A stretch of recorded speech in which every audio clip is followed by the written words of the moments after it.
Assalamualaikum warahmatullahi wabarakatuh. Salam Om Swastiastu, Namo Buddhaya, salam kebajikan, salam sejahtera bagi kita semua.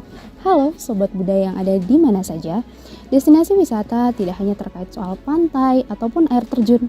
Kekayaan seni dan budaya masyarakat lokal jika kita gandrungi bersama akan terlihat sangat menarik. Contohnya, rumah-rumah adat tradisional yang ada di Kabupaten Lombok. Di Lombok sendiri, terdapat 4 titik yang masih mempertahankan kebudayaan dari rumah adatnya sendiri. Yang pertama, ada di Bayan, Lombok Utara, Desa Sade, Lombok Tengah, Sembalun, Lombok Timur, dan juga Dusun Limbungan yang ada di Lombok Timur. Yang pada kesempatan kali ini, saya, Sri Rahmawati Wulandari, perwakilan dari rekan-rekan KKN tematik Universitas Mataram, Desa Wisata, yang berkolaborasi dengan Dinas Pendidikan dan Kebudayaan, akan mengajak Anda untuk melihat dan berkunjung bagaimana sih potensi wisata yang ada di Dusun Limbungan ini. Yuk ikutin perjalanan kami.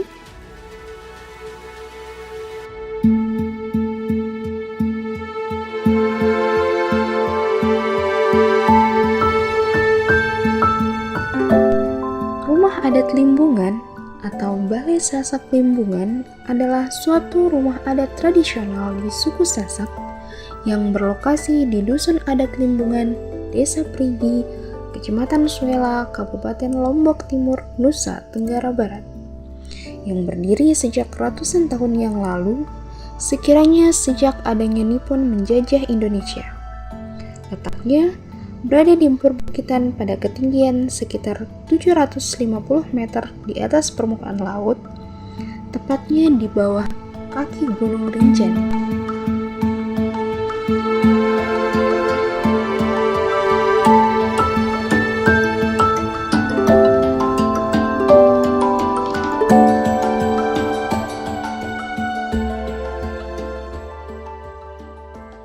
Yang menurut tuturan para sesepuh kami, rumah ini tuh memang sudah ada sejak zaman dulu kalau bahasa orang sini. Jadi mereka nggak tahu kenapa rumah adat ini seperti ini. Kalau hasil riset kami itu sekitar abad ke-13an, setelah kerajaan Batu Bele itu pecah menjadi 2, di atas sana di hutan itu ada yang dikenal dengan Kerajaan Rumbe atau sekarang dikenal dengan Suwung. Terus ada juga Kerajaan Perapatan atau Mudung hari ini dikenal. Kedua kerajaan ini sering berselisih. Ya, kalau cerita-cerita orang-orang tua kami, mereka tuh sering perang, nggak pernah akur.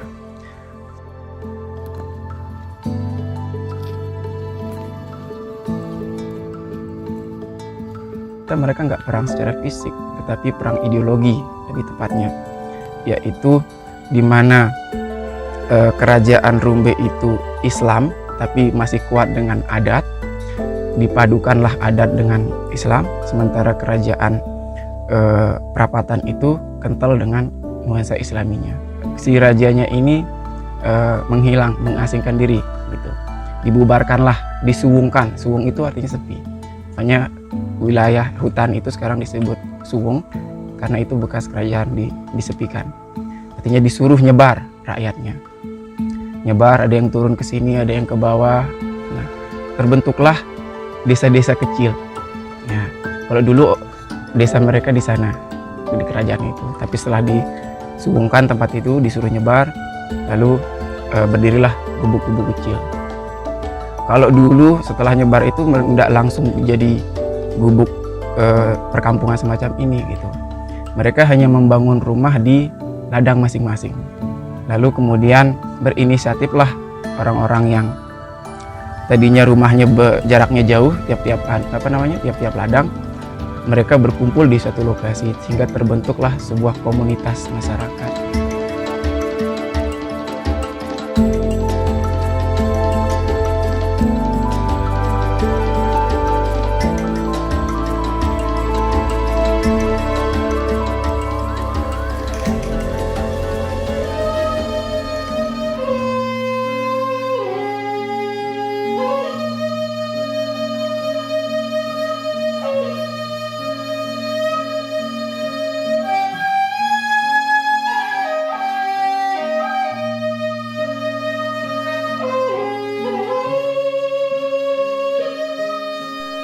Sobat budaya, ternyata rumah adat Limbungan memiliki konstruksi menggunakan bahan-bahan yang bersumber dari alam, seperti kayu pada bagian tiang, dinding dengan anyaman bambu, serta pondasinya dibuat dengan memadamkan batu dan tanah.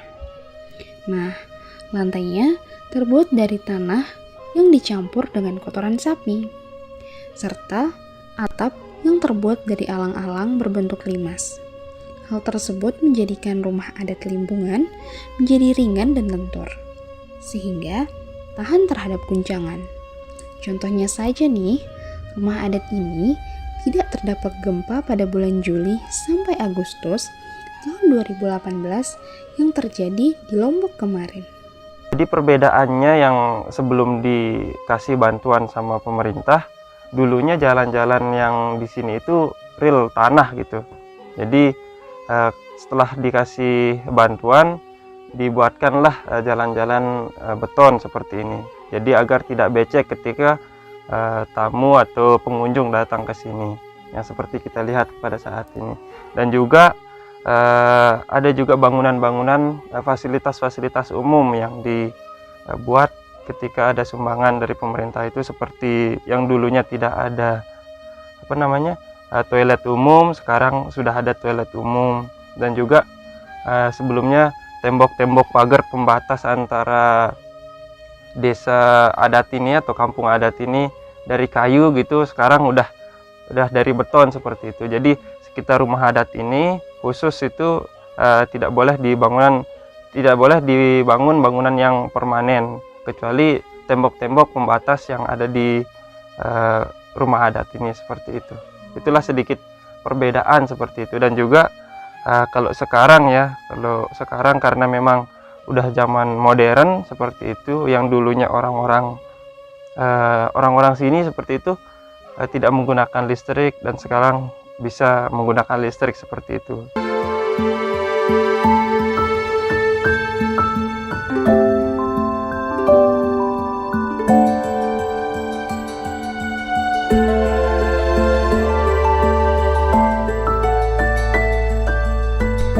Sobat budaya, masyarakat adat Limbungan sampai saat ini tetap mempertahankan tradisi. Tradisi adat tetap menjadi panutan bagi mereka. Salah satu tradisi yang saat ini masih tetap dijalankan adalah manda, di mana manda ini yakni semua warga tidak diperkenankan memulai bercocok tanam sebelum ketua adat memulai. Ketaatan terhadap ketentuan adat mandat ini sangat dipatuhi oleh masyarakat Limbungan, karena jika dilanggar akan terkena bala, yakni sebuah kejadian buruk yang dialami oleh warga sebagai sanksi yang diyakini sebagai hukuman atas pelanggaran adat tersebut. Jadi kenapa arah rumah adat Limbungan itu satu arah mengarah ke selatan? Karena itu menunjukkan kekompakan yang terjalin di dalam di lingkungan rumah adat itu sendiri. Karena tetua dulu atau bahasa sininya pemunda itu kalau sudah bilang ke selatan, otomatis semua yang ada di lingkaran rumah adat itu tidak boleh mengarah kemana-mana, karena itu menunjukkan ketaatan mereka kepada ketua adat atau pemuda. Nah, seperti itu. Kemudian kenapa tidak memiliki jarak? Karena itu tidak ada batasan yang ada di dalam rumah adat itu sendiri. Jadi itu menunjukkan kekompakan yang terjalin di dalam rumah adat itu sendiri. Untuk mengenai fungsi dari bangunan rumah adat itu sendiri, di sini ada dua modelnya. Yang pertama rumah tempat tinggal, kemudian ada istilahnya pantek. Pantek itu tempat berkumpul atau bermusyawarah. Kemudian untuk rumahnya itu bisa dijadikan sebagai tempat tinggal, karena dia modelnya 3 tingkat.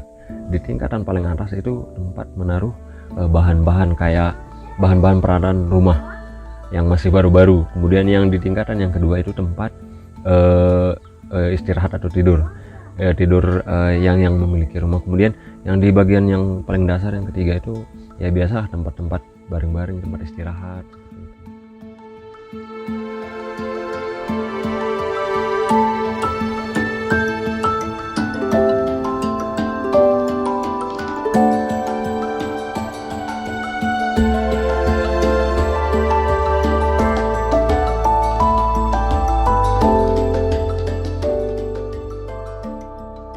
Budaya, mungkin cukup sekian perjalanan kita pada kali ini.